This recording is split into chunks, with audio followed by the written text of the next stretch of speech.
If I had boarded that plane, maybe I wouldn't be here to tell the story today. That was without a doubt the worst day of my life. I complained, I questioned, I thought God had turned his back on me.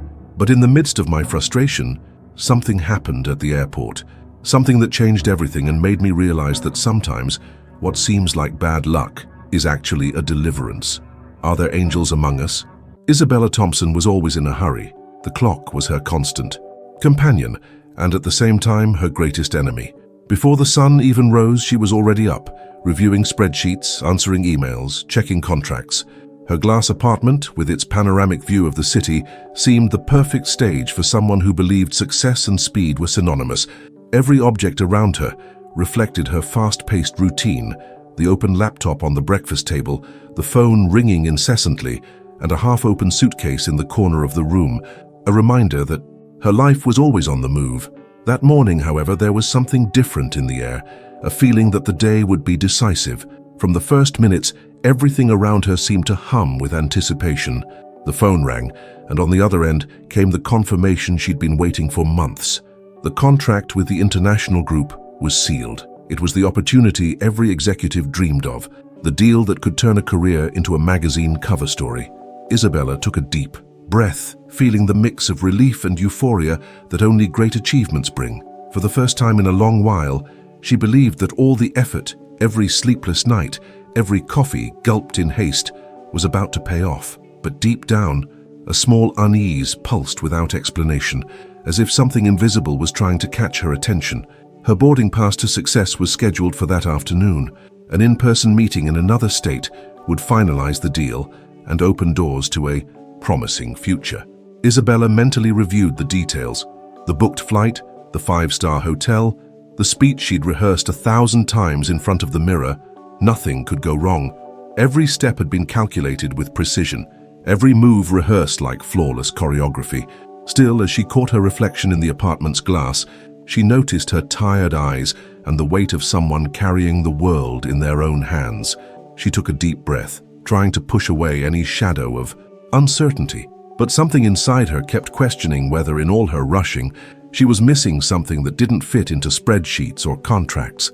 The city seemed to match the rhythm of her life. Cars sped through sunlit avenues, horns blared, and billboards advertised achievements that promised instant happiness. Isabella walked through the sleek, quiet office, where colleagues greeted her with almost ceremonial respect. They knew she was on the verge of a defining moment, and in a high way they admired the woman who had turned ambition into routine. But no smile, no congratulations, seemed to pierce the wall of worry building inside her. The closer the flight time approached, the more she felt a strange tightness in her chest, hard to explain. On her way to the elevator, she paused for a moment in front of the company's model displayed in the lobby. It was a symbol of everything she'd dreamed of building: stability, recognition, prestige. She touched the glass and steel, miniature with her fingertips, trying to draw courage from it. Every detail of that tiny building reflected endless hours of work and dedication. And yet, for a split second, an unexpected thought crossed her mind. What if something goes wrong? Isabella shook her head, dismissing the feeling. The corporate world had taught her that doubt was synonymous with weakness. She put on her blazer, adjusted her heels, and smiled at her reflection in the elevator mirror. Deep down, she believed she was in control of her own destiny. After all, the day had barely begun and already carried the promise of being historic. What she didn't know was that, behind that confidence, something far greater was about to rewrite her plans. Life's twists can surprise you, and this story will prove it. Subscribe to African Village Story and don't miss the continuation of this journey that will touch your heart. The digital clock on the desk blinked relentlessly as Isabella Thompson checked the time for the third time in less than 5 minutes. Each second seemed to scream inside her chest. The suitcase was ready, the blazer impeccable, the documents organized. Everything indicated that this would be the perfect day to seal the greatest professional achievement of her career. She grabbed her phone, ready to text her friend that he could come pick her up, but the message she received froze her smile. "Bella, I'm so sorry. The car broke down on the way. I don't know if I'll make it in time." For a moment, the world seemed to slow down. Her heart raced, and what was euphoria turned into irritation. The silent room was filled with the sharp sound of the complaint that escaped her lips. "Nothing ever goes right for me." The words echoed louder than she intended, because she knew it wasn't the first time she'd thought them. It felt like the universe took pleasure in testing her limits, just when everything was about to fall into place. She took a deep breath and tried to rationalize. There was still time. She could call a ride-sharing app and make it with time to spare. Phone in hand, she walked to the window and looked at the busy street below. A heavy traffic jam was starting to form, typical of an unstable city morning. She tapped the screen to request a ride, and a red warning popped up. No drivers available at the moment. Her chest tightened. She tried again. Nothing. Each failed attempt seemed to pull her into an invisible whirlpool. It wasn't just frustration with the app, but the nagging feeling that something bigger was blocking her path. She sat on the edge of the sofa, restless. Her mind scrambled for explanations. Maybe it was just bad luck. Maybe the app would work in a few minutes. But as she chewed her nails unconsciously, something curious caught her attention. The sound of raindrops on the balcony. She ran to check. A sudden downpour had started, even though the sky had been clear just minutes before. The streets in front of her building were soaking in. Moments and small streams formed along the sidewalks. Down below, horns blared in chorus with thunder, signaling that the city was about to grind to a halt. Isabella closed her eyes and took a deep breath, trying not to let anxiety take over. She reminded herself of how many times she'd told herself that success meant control, and now nothing was under her control. She felt anger and helplessness at the same time. The thought persisted, if I miss this flight, it's over. All my effort will go down the drain. Her heart raced and her fingers drummed against the table as if they could speed up time. In the midst of her distress, she noticed something that made her pause for a second. On the counter, her phone buzzed with a notification from a devotional page. She followed out of curiosity but rarely read. Trust, even when everything feels stuck. Sometimes, delays hide deliverances that only heaven can see. Her eyes widened. By reflex, she let out an ironic laugh. Great, even my phone's mocking me today. She tried to ignore it, but for some reason those words stuck in her mind like an echo she couldn't explain. She decided to head downstairs to figure things out on her own. In the building's lobby, the scene was almost surreal. Neighbors watched cars stranded in the street, drivers honking without moving forward. The feeling that something was conspiring against her plans only grew. A neighbor, seeing the desperation in her eyes, said, "Maybe it's better to wait out." The rain. It's not worth the risk now. Isabella almost snapped back but swallowed her words. As she stared at the water flooding the streets, a strange pang ran through her. For the first time that morning, she felt that maybe, just maybe, it wasn't just bad luck. Time crawled by. Every attempt to solve the situation felt blocked. A silent, almost invisible reminder began to form in her mind. Could it be that this day, so crucial, was trying to teach her something she didn't yet understand? Stuck days might just be bad luck, or maybe protection. If you've ever experienced something like this, comment "protected" and see who else has felt this invisible care. The notification on her phone seemed to mock her urgency. No drivers available in your area. The same message for the third time in less than 20 minutes. Isabella closed the app in anger, slung her bag over her shoulder, and faced the building's entrance like someone ready to take on the world. Her heels clicked sharply on the wet pavement. She huffed. Not even light rain, not even her hurry, not even the fear of losing everything. Nothing seemed to matter anymore. If the universe wanted to challenge her, let it come hard. Her umbrella shook in the wind, and raindrops hit her face like an annoying reminder that the day was, in fact, against her. Walking to the station was an improvised escape plan, but a necessary one. Each step felt slower than the clock allowed, and it was between one traffic light and another that something above caught her attention. A massive billboard, newly installed, displayed a simple image, an open sky with golden rays breaking through the clouds, and a striking phrase in white letters, "You have no idea what God saved you from today." Isabella stopped for a second. Rain streamed down her face, but she didn't blink. That phrase hit deep. There was no logo, no church branding, no phone number. Just that, a message thrown in the path of anyone willing to see beyond the words. She blinked, looked again. It was still there. She took a deep breath and kept walking. She tried to ignore the chill creeping up her legs, but something inside her was starting to stir. At the station, the human warmth of the crowd replaced the cold of the rain. It was packed. people coming and going, talking loudly, trying to board. The urban chaos felt like an orchestra gone wild. Isabella squeezed through backpacks, elbows, and rolling suitcases until she reached the platform's center. The train whistled in the distance. As she waited, she tried to breathe deeply. For a moment, she closed her eyes, wanting to silence the world. When she finally boarded, she had to stand, gripping the metal bar tightly. The carriage was so full, she could barely turn her head. Someone on the other side was playing music through their phone. The sound leaked from their earphones, spreading in whispers through the stuffy carriage. It was an instrumental, soft, almost melancholic. And then, between the notes, a familiar voice whispered the lyrics, "Even without understanding, even without knowing why, and I trust in you." The phrase stuck to her soul like a revelation. It wasn't just a song. Not in that moment. Isabella looked up at the carriage's ceiling as if expecting to find someone watching from above. That song, that billboard phrase, too many coincidences for one day. But her rational side fought not to give in. She needed to focus. She needed to get there. That was all. That's when she spotted an empty seat being contested by two teenagers. One gave up and offered it to an elderly woman standing nearby. The woman thanked him, sat down calmly, and looked around as if searching for someone specific. When her eyes met Isabella's, she smiled with warmth and said, as if reading her weary heart, "Sometimes we win, even when we think we're losing." The words hit hard. The woman's smile lingered, as if she didn't expect a reply. Isabella tried to smile back, but only managed a polite nod. Inside, her mind screamed, "This lady's clueless." And yet, why did it feel like truth? The music played softly.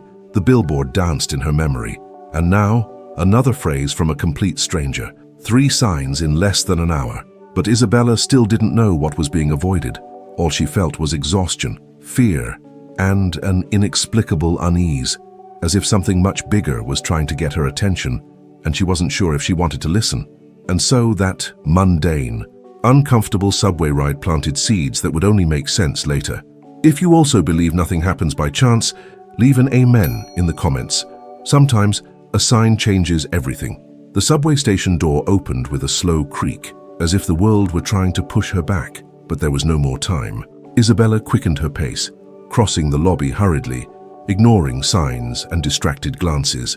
Outside, a light drizzle fell over the city, turning the path into a misty scene. From an old movie, the airport wasn't far. According to her phone's map, it was just over 15 minutes on foot, a route she'd take lightly on other days, maybe listening to music through earphones, perhaps even smiling at a stray thought. But that morning, each step felt like a battle between her exhausted body and her fading hope. Her suitcase bumped against her heels. Her soaked heels sank into shallow puddles, and still, she didn't stop. The people around her moved at an opposite pace, oblivious to the silent urgency of a woman carrying not just luggage, but the weight of a dream slipping through her fingers. When she spotted the terminal, her heart raced. She passed through the main entrance with her face wet, whether from rain or sweat she couldn't tell, and ran to the check-in counter. The display confirmed her fear. Flight 327, gate closed, departing. She tried to argue with the attendant, pointing at her ticket with a trembling voice, but all she got was a robotic, "I'm sorry," repeated with polite detachment. She gave up. Spinning on her heels, she walked to the massive glass walls of the terminal, still panting, and there, with her forehead nearly pressed against the cold glass, she watched the plane's lights fading down the runway. The aircraft cut through the overcast sky with authority, ignoring the delays, the traffic lights, the app alerts, the random words from strangers, the exhaustion. It also carried away the chance for a turning point. Her breathing grew heavy. She sat in one of the empty chairs in the departure lounge, as if her own body had given up. Lowering her head, she whispered to no one, "God must be against me today." The words came out bitter, like a painful confession spoken through gritted teeth. After all, what other name could she give to what she was experiencing? There, at her lowest point, without strength to take the next step, with nowhere to run, something invisible began to stir. But for now, Isabella only saw loss, only felt anger, only saw a closed sky. And so, in the silence of a nearly empty terminal, she faced her greatest crisis, unaware that she was also on the verge of her greatest deliverance. Have you ever felt like this? Like the heavens turned their back on you? Write in the comments, "I've been through this," because this pain is more common than it seems. The airport felt like a world apart. Hurried people, rolling suitcases, loudspeakers shouting destinations that weren't hers. Isabella had entered in a daze, somewhere between numbness and utter exhaustion. Each step was like wading through invisible mud. Her sneakers, wet from the walk in the light rain, still stuck to her feet, reminding her of how much she'd pushed her body to get there. She stopped in the waiting area without knowing exactly why. The flight was gone. She knew that, but her body refused to turn back. Maybe she just wanted a corner to collapse, even if only inwardly. Her hand still clutched the e-ticket as if it could change the past. Her heart beat slowly, almost in protest. Around her, families embraced, couples argued in whispers, children ran between suitcases, but none of it reached her. It was as if she were in another time, a time that refused to follow the world's flow outside. The time of what if. She sat in one of the cold chairs near the large glass windows. She looked at the runway. The lights of a plane still blinked in the distance, cutting through the cloudy sky. Her throat tightened. A stubborn tear threatened to fall, but she swallowed it, as she did with everything she couldn't fix. That's when she heard footsteps approaching from behind. She didn't have the courage to turn her head, but she sensed the presence. A man sat 2 seats away. He wasn't in a hurry. He didn't seem to be chasing a flight. He was clean, impeccable, as if the rain and chaos of the day hadn't touched him. He wore white, not ordinary white, but a white without shadows, without visible creases, silent as a breeze. His presence didn't demand attention, but it didn't go unnoticed either. After a few seconds, his voice came low, almost as if not wanting to interrupt a morning. "Tough day, huh?" His voice was soft but firm. It reached her ears as if it had cut through a crowd of sounds and noises. She raised her eyes, looking at him for a few seconds. An ordinary face, but at the same time, it wasn't. It had clean lines, calm eyes, upright posture, and yet there was a lightness that didn't match the surroundings. "The worst," she replied, trying to hide her irritation with a tired sigh. "Feels like God's abandoned me." She didn't expect him to respond, but he did, without looking directly at her, as if simply speaking a forgotten truth aloud. "All things work together for the good of those who love God." Isabella fell silent. Her whole body stiffened. That was a Bible verse, one her mother used to say every time something went wrong, and it was exactly the kind of thing she didn't want to hear right now. But he continued, slowly, without preaching, without imposition. "Sometimes he's just saving us from something." She lowered her eyes, uncomfortable. She didn't know what to say. Part of her wanted to snap back with sarcasm, but something in his word hit a different place, a place she didn't often visit. She looked at his face again. Was he a missionary, a religious person trying to comfort strangers? But there were no pamphlets, no cross around his neck, no Bible in his hand, just that calm gaze, clear, and a silence that didn't demand a response. Maybe he was just one of those passengers who strike up conversations in the wrong place at the wrong time. Maybe he'd seen her distress and thought he could help, but still, there was something about him that unsettled her, a different kind of unease, like looking at an old photograph and feeling you've seen that face somewhere before. She looked away. She rummaged through her bag as if searching for a distraction, found a piece of gum, tried to open the wrapper with trembling fingers. She needed to focus on something, anything, but she couldn't ignore the presence beside her. "Do you believe in coincidences?" he asked suddenly. Isabella hesitated. "Depends. Then maybe today isn't just another bad day." She swallowed hard. This wasn't a normal conversation. It was as if he were opening windows inside her, windows she'd always kept closed. But no, she wasn't thinking of angels. Nothing mystical, just a stranger. A stranger who spoke as if he knew too much, as if he had no rush to leave, as if he were there for a reason. And yet, she couldn't decipher it. The man stayed there, unhurried, without needing to be noticed, just present.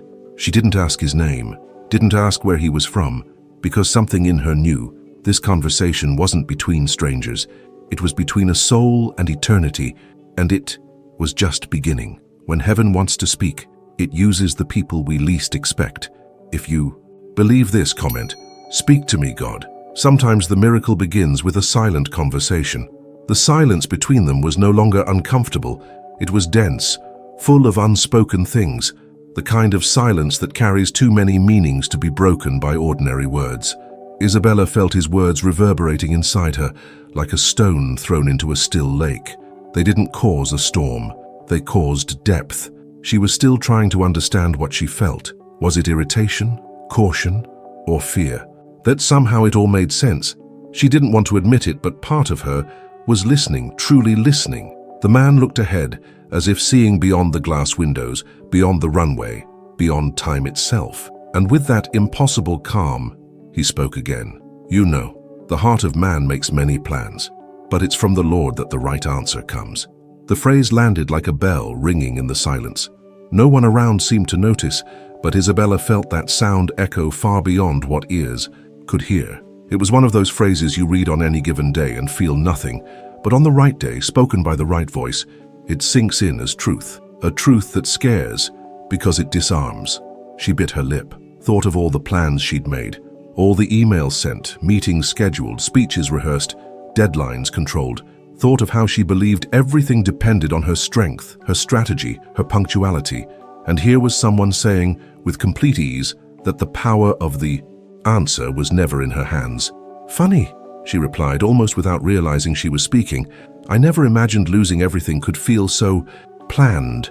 The man didn't respond with words.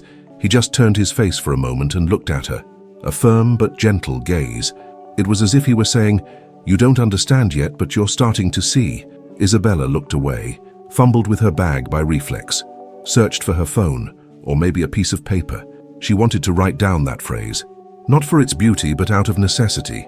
It was as if she needed to hold on to it before it slipped away, but something inside her already knew. That phrase wouldn't be forgotten, nor the moment it was spoken, because, although she couldn't yet explain who he was, something deep in her chest said this man wasn't just an ordinary passenger. Still with his words in her mind, Isabella tried to mask the lump in her throat by reorganizing her bag's contents. She wanted to seem busy, as if that could protect her from the effect of those words. An automatic reaction from someone who'd spent her life hiding fragility with motion. She rummaged through crumpled papers, found her phone, swiped her fingers nervously across the screen. She wasn't looking for anything specific. She just wanted to delay the moment of facing that man again, maybe out of fear of what he might say next, or worse, what she herself might feel. A piece of gum, a pen, a crumpled tissue. She touched everything as if the simple act of rummaging through her bag was a safe harbor in the midst of something inexplicable. Her heart raced for no apparent reason. He was just a stranger, just a passenger, just another face among the many that cross airports daily. Right? But something didn't add up. Nothing about that presence was ordinary. Not his speech, not the time he took to respond, not the eyes that seemed to know pains she'd never shared with anyone. She took a deep breath and decided to face him. She wanted to see that face again, maybe ask his name, maybe nothing. But when she looked up, the seat beside her was empty, just like that. No warning, no sound of footsteps, no door opening, no trace, no suitcase dragged, no movement of leaving, just the empty metal chair, as if it had never been occupied. Isabella stopped breathing for a second. Her body froze. She turned her head discreetly, as if trying to find the path he might have taken. Nothing. The same people from before passed by hurriedly with their coffees, suitcases, and phones. No sign of him. The man had vanished. She brought her hand to her chest instinctively. She didn't know if it was fear, confusion, or reverence. Something about that presence wasn't ordinary. She looked at the chair again, then at the spot where sunlight streamed through the windows, painting the floor with light. She felt a warm wave rise through her shoulders, like an invisible blanket covering her. She couldn't explain it. She only knew that absence had left something inside her, maybe a reminder, maybe a presence that even in leaving and hadn't truly gone. And for the first time that day, she didn't feel loneliness. She felt silence, a silence that said far more than all the words in that airport. Some people show up for minutes and leave a mark forever. If you believe this, comment, "Nothing is by chance." While Isabella was still reeling from the mysterious disappearance, the flight information board emitted rhythmic sounds with each. The update. The letters shifted with an indifferent electronic click. Nothing caught her attention until then. Passengers moved hurriedly, staff came and went with clipboards, families gathered around suitcases. Isabella was still seated in the same spot. The cold chair was starting to bother her legs, but she couldn't move. The disappearance of the man in white wouldn't leave her mind. She tried to rationalize. Someone so discreet could have stood up, walked away, maybe been called for another flight. But something inside her rejected all ordinary explanations. She fixed her eyes on the board, more for distraction than interest. She expected nothing. She'd already lost everything, until the screen changed. An urgent banner flashed. The airport's noise quieted. Some approached, curious. Latest information on Flight 327 to the capital? Her breath caught. The screen showed aerial images of a plane parked in an emergency position. Emergency vehicles, ambulances, mobile stairs surrounded it. Reporters spoke rapidly while the ticker detailed forced landing, wing failure, engine part detached during flight. Isabella's stomach churned. She sat up straighter. Her heart pounded as if her whole body were screaming for her to pay attention. The broadcast cut to the plane's interior, a visible hole in the fuselage between the central rows. In the background, sounds of sirens and passengers with thermal blankets over their shoulders. The anchor continued. The part pierced the aircraft structure and struck a seat in row 18, fortunately unoccupied. Her eyes froze. That sounded too specific. She immediately opened her bag, rummaged for her phone, searched her memory for the email with the reservation details. Found it. Seat 18A. Her hand began to tremble. She looked back at the screen. According to airline engineers, if the seat had been occupied, the impact would have been fatal. The metal structure broke through the fuselage and pierced the seat at high speed. The world went silent. It wasn't about work anymore. It wasn't about goals, contracts, or disappointments. It was about life. It was about being alive. Seat 18A was hers. If she had boarded, she would have been in that exact spot. The enlarged image showed the impact site, exactly where she would have sat. The same side, the same row, the same number. A lump in her throat was hard to swallow. Tears came, this time without resistance. Slow, warm, profound. They weren't tears of sadness. They were of shock, of reverence, of a gratitude that found no words. She stood slowly, as if her body were still processing the weight of what she'd just escaped. She took a step toward the board, then another, stopped in the middle of the terminal, directionless. She looked around, hoping to find someone. Maybe that man, maybe any familiar face, but there was no one. Just the muffled sound of people walking, suitcase wheels on the floor. Still in shock from the flight news, Isabella stood frozen in front of the board. Her eyes fixed on the images, her body still, as if nothing else could fit inside her. This wasn't just a scare. It was a revelation, an invisible redirection of her life. But one question still gnawed at her, stronger now than before. Who was that man? She turned slowly, still breathless. The spot where she'd been sitting remained the same, empty. Even with so many people around, that chair stood out in her memory. His presence had been so vivid, so intense, that the spot still felt warm. She looked around, searched for traces. A flash of white, a familiar reflection, a face that sparked recognition. But nothing. As if the man had been swallowed by time. Driven by an impulse, she approached the nearest people. She asked an older woman with a newspaper in her lap, "Excuse me, did you see the man sitting next to me? A man in white." The woman looked at her strangely, shook her head. "I didn't see anyone. I thought you were alone the whole time." Her heart raced. She then walked to the security post. A guard in a light uniform, who had passed by a few times while she waited, stood observing the terminal's movement. Isabella approached, her voice still shaky. "Hi, sorry to bother you. Did you happen to see the man sitting next to me? I was over there in that chair. He was with me for a few minutes, dressed in white." The guard raised an eyebrow, visibly confused. "Ma'am, I'm sorry, but..." He paused, searching for the right words. "I saw you arrive. Yes, you were alone. You stayed quiet for a while, but no one approached. No one sat next to you. I was facing you. I would have seen." Her mind scrambled for another explanation. Maybe he was distracted. Maybe he'd stood up when no one was looking. But her heart knew, because she had looked into that man's eyes, had heard his voice, had felt something different, something that didn't come from outside. She lowered her eyes, thanked him with a short nod, walked back slowly to where it all began, sat again in the same spot, took a deep breath, and looked at the empty seat beside her. This time there was no more hurry, no more anger, no more questions, just silence and a kind of peace that can't be explained, because in that moment she understood. The delay, the rain, the ride-sharing apps, the billboard phrase, the subway lady. the music on the train, the seat beside her, the man in white, the Bible verse spoken so naturally. None of it was a coincidence. All of it was deliverance. And only now, with her body trembling and her heart humbled, did she begin to see the miracle of a day that seemed lost, and that in truth had saved her life. If someone told you this, that they saw a man beside her, but no one else did, would you believe it? Right here. Yes, I believe. Let's see how many hearts also see with the eyes of faith. Still seated in the same chair as before, Isabella said nothing. She didn't cry either. She just breathed slowly. Each breath seemed to reorganize the world inside her chest. That part of her that screamed for control, now only observed. Around her, the airport carried on. Delays, departures, embraces, people in a hurry, people distracted.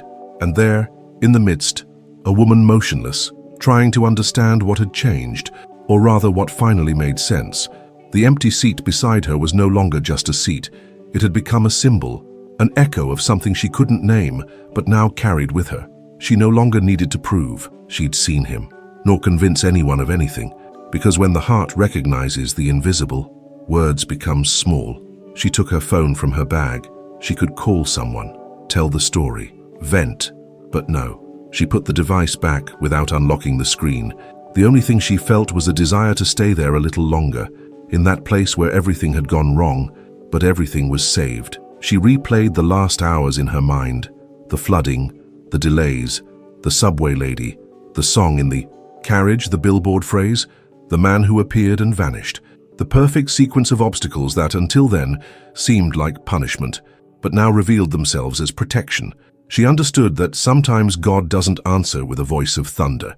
He answers with a closed gate, a broken-down car, a forced delay, a stranger who speaks to the soul, an empty chair that should have been her last. And with all this, something inside her bowed, not in despair, in gratitude, a kind of silent reverence that isn't rehearsed, it's born. She stood slowly, picked up her bag with lightness. She no longer carried weight. The flight was gone, the contract too, but now she knew. Her life wasn't. She passed through the automatic doors with slow steps. Outside, the light rain still fell. This time she didn't run to escape it. She let the drops wet her face, and for the first time in a long while, she didn't feel alone. And you? Have you ever felt an angel saved you from something? Share in the comments. I want to hear your story. Some stories aren't about miracles everyone sees, but about deliverances only the heart can recognize. Isabella didn't lose a flight. She gained time. She gained life. Because when heaven decides to intervene, even a delay becomes an answer. She wasn't saved by luck. She was cared for in silence. And when a soul realizes that not every no is punishment, the world starts to feel safer. Other stories like this are just beginning. Click the video below and let the next one speak to you too. Until then.